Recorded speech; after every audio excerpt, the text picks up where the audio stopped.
Hello viewers, welcome back to my channel. বেশ অনেকটা দিন পর আজকে চলে আসলাম আপনাদের কাছে নতুন একটি রেসিপি নিয়ে। আজকে আমরা করব মিষ্টি রেসিপি, খুব কম সময়ের মধ্যে এবং খেতেও খুব সুন্দর। আজকে আমরা বাড়িতে বানিয়ে দেখাবো মিষ্টি রেসিপি। তো চলুন চটপট দেখে নিই আজকে আমাদের দারুণ রেসিপি।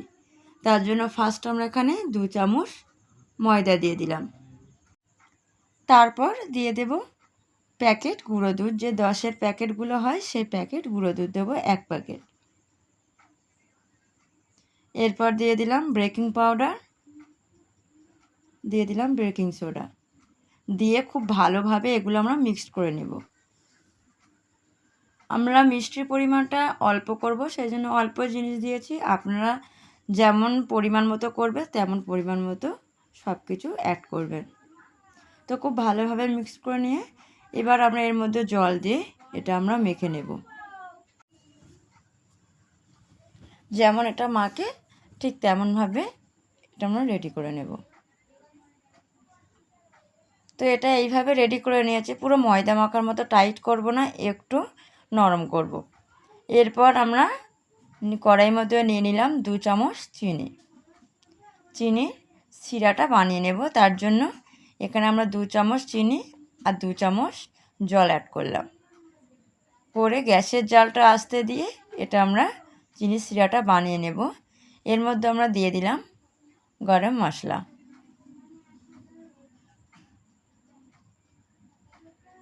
গ্যাসের জালটা জোরে দিয়ে করলে এটা পুড়ে যাবে, সেই জন্য গ্যাসের জালটা অবশ্যই আমরা আস্তে দিয়ে এটা আমরা রেডি করে নেব।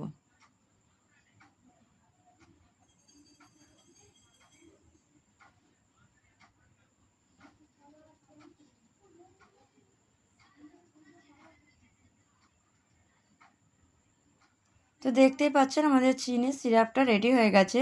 এবার এটা আমরা নামিয়ে ঠান্ডা করে নেব। এরপর যে দুধ দিয়ে আমরা মাখিয়ে রেখেছিলাম সেটা 10 মিনিট রেস্টে রেখেছিলাম। 10 মিনিট পর এটা অনেকটাই টাইট হয়ে গেছে। এরপর আমরা দুটো হাতের তালুতে সাদা তেল মাখিয়ে নিলাম। নিয়ে এটা এবার মিষ্টির আকারে, যেমন মিষ্টি হয় তেমনভাবে গোল গোল করে কেটে রেডি করে নেব।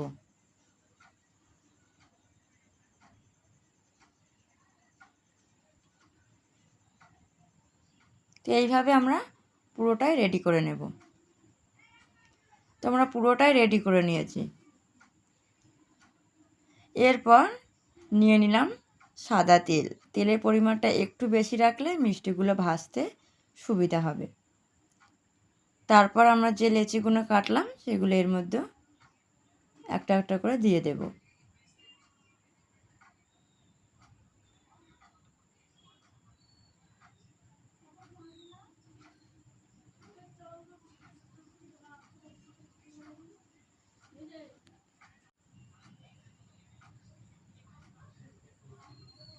দিয়ে আমরা তেলের মধ্যে খুব সুন্দরভাবে এপিট ওপিট ভেজে নেব। একটু দাগ ধরিয়ে এগুলো আমরা নামিয়ে নেব।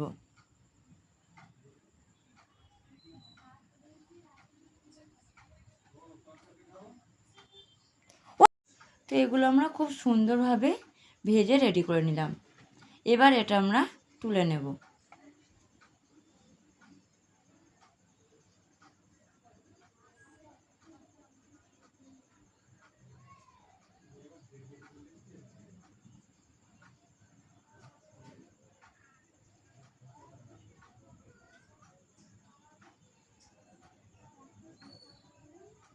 রেডি করে নেওয়ার পর যে চিনির সিরাটা আমরা বানিয়ে রেখেছিলাম এর মধ্যে আমরা এগুলো দিয়ে দেব। দিয়ে আমরা 5 থেকে 10 মিনিট এটা আমরা জাল দিয়ে নেব।